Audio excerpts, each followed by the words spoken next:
welcome back to another video. So today we are going to do a Bible study on Jonah. We're going to mainly focus on chapter 1 of Jonah. Now, I do not know how to pronounce everything in the Bible, so if I pronounce something the way that you don't pronounce it, please, no judgment. I'm still learning how to pronounce some of the more complicated vocabulary in the Bible, but let's dive on in. We are going to focus on Jonah, which is a book in the Old Testament. We are going to focus on chapter 1. I'm going to read it, say a few notes, give you guys a few questions, so make sure you have a Bible, pen, and paper. Let's dive on in. Chapter 1, Jonah runs from the Lord. The Lord gave this message to Jonah, son of Amittai: get up and go to the great city of Nineveh. Announce my judgment against it, because I have seen how wicked its people are. But Jonah got up and walked the other direction to get away from the Lord. I just want to pause there. Has there been a time or a season that you have heard from God and you were like, nope, not me, I'm not gonna do that, and you go in another direction from God? The thing that I love about Jonah is we all can relate to Jonah. We all have been called by God to do something. Sometimes we say yes and we go through with his plan, but other times we say no due to fear and anxiety of not knowing what is going to happen if we follow him in this decision of our life. So sometimes we walk in the other direction, just like Jonah. He went down to the port of Joppa, where he found a ship leaving for Tarshish. He bought a ticket that went on board, hoping to escape from the Lord by sailing. Do you sometimes feel like we need to escape the Lord? I know there was a season in my life that I ran from God so far, hoping to escape him, that I became an atheist. I decided I don't need God. I don't believe in God. I'm an individual. I'm gonna take care of my own life. So I was trying to escape from God and became an atheist. Let's dive back on in. But the Lord hurled a powerful wind over the sea, causing a violent storm that threatened to break the ship apart. Fearing for their lives, the sailors shouted to their gods for help and threw the cargo overboard to lighten the weight of the ship. But all the time Jonah was sound asleep. Imagine a huge storm, waves crashing over the boats, thunder, lightning, and you just have Jonah asleep. So the captain went down after him. "How can you sleep at a time like this?" he shouted. "Get up and pray to your God. Maybe he will pay attention to us and spare our lives." So I want to go back just a few verses.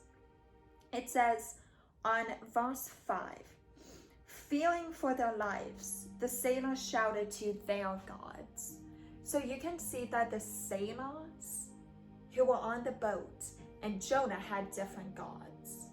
The sailors probably had more than one God, because in the Bible it says they prayed to their gods, plural, more than one. Jonah just prays to one God. Maybe he will pay attention to us and spare our lives. Then the crew cast cast lots to see which of them had offered, offended their gods, and caused the terrible storm. When they did this, they identified Jonah as the culprit. Why has this awful storm come down on us? They demanded. Who are you? What is your line of work? What country are you from? What is your nationality? So just because they noticed that Jonah caused the storm, they're interrogating him. They're saying, where are you from? What do you do for work? We need to get to know you because there's something about you that's causing this storm that we may die. And the sailors are probably thinking, I don't feel like dying today. It's we were on vacation. We were just moseying along, gonna go on vacation maybe, enjoy the sun, enjoy the waves, maybe fish a little bit. But then Jonah came and they noticed that he caused the storm. So they automatically began questioning him, saying, what is it about you that caused this storm? Jonah answered, I am Hebrew. I worship the Lord, the God of heavens, who made the seas and the land. I just want to say, this is a man that's trying to get away from God, who is running from God, and yet he's saying that he is a Hebrew and he worships God. How many times, does that sound familiar? I think it does. How many times have you said, I worship God, I'm a Christian, I'm a Catholic, I'm whatever denomination you are? How many times have you said, I am a Christian, and yet you're running from God? You're not doing what he's asking you to do. I know for me, I've done that so many times in my life. So many times. And it never ends well. He always finds a way to get back in your life. He loves us that much. Verse 10, the sailors were terrified when they heard this, for he had already told them he was running away from the Lord. Oh, why did you do it? They groaned, and since the storm was getting worse all the time, they asked him, what should we do to you to stop the storm? Throw me into the sea, Jonah said, and it will become calm. I know that this terrible storm is all my fault. So he's taking accountability, which is, it's an improvement for Jonah.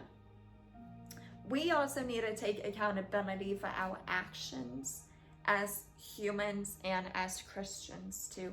So good job, Jonah. Instead, the sailors rowed even harder to get the ship to the land. But the stormy sea was too violent for them, and they couldn't make it. Then they cried out to the Lord, Jonah's God. Oh Lord, they pleaded, don't make us die for this man's sin, and don't hold us responsible for his death. Oh Lord, you have sent this storm upon him for your own good reasons. So these sailors worshipped their own gods. And then in the midst of the storm, in the eye of the storm, they changed gods and began praying to Jonah's God. That happens sometimes when we are in a storm and we share about God. Now with Jesus, we share the good news. Even in the eye of the storm, people can change gods just like these sailors.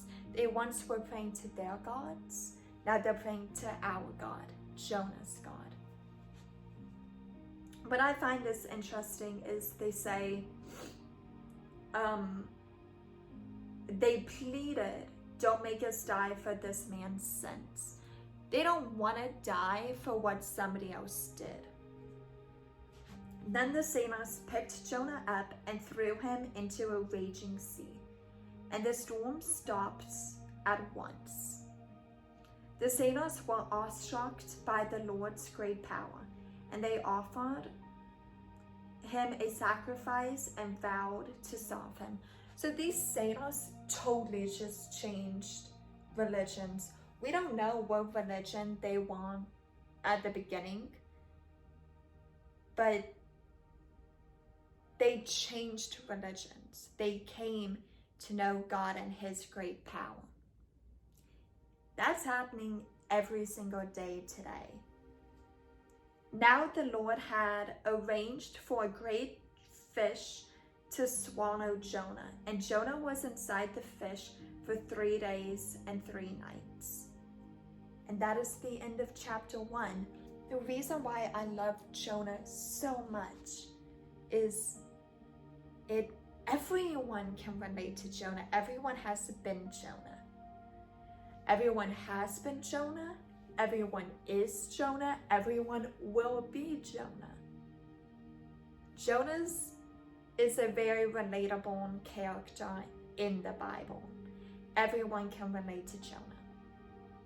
Everyone has run away from something that they were called to do or they were asked to do, whether from God, whether from a family member, whether from a friend.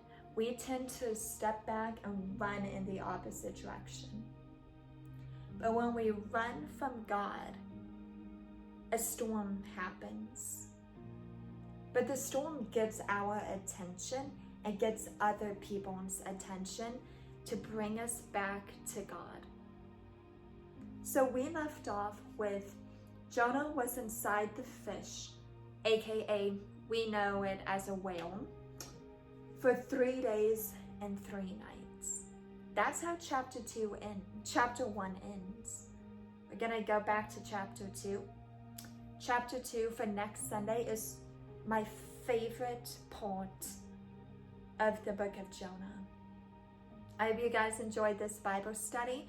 I will be doing a Bible study every single Sunday, but throughout the week, I do post content, so make sure you watch that. Subscribe to my channel. Share any of my videos with anyone who you feel like needs to hear it. I have this amazing video from Easter. It's Easter 2021. That video has changed lives. So if you do want that video, check it out, send it to people. I hope you guys have a fantastic day. I will see you in my next video and see you next Sunday to continue Jonah.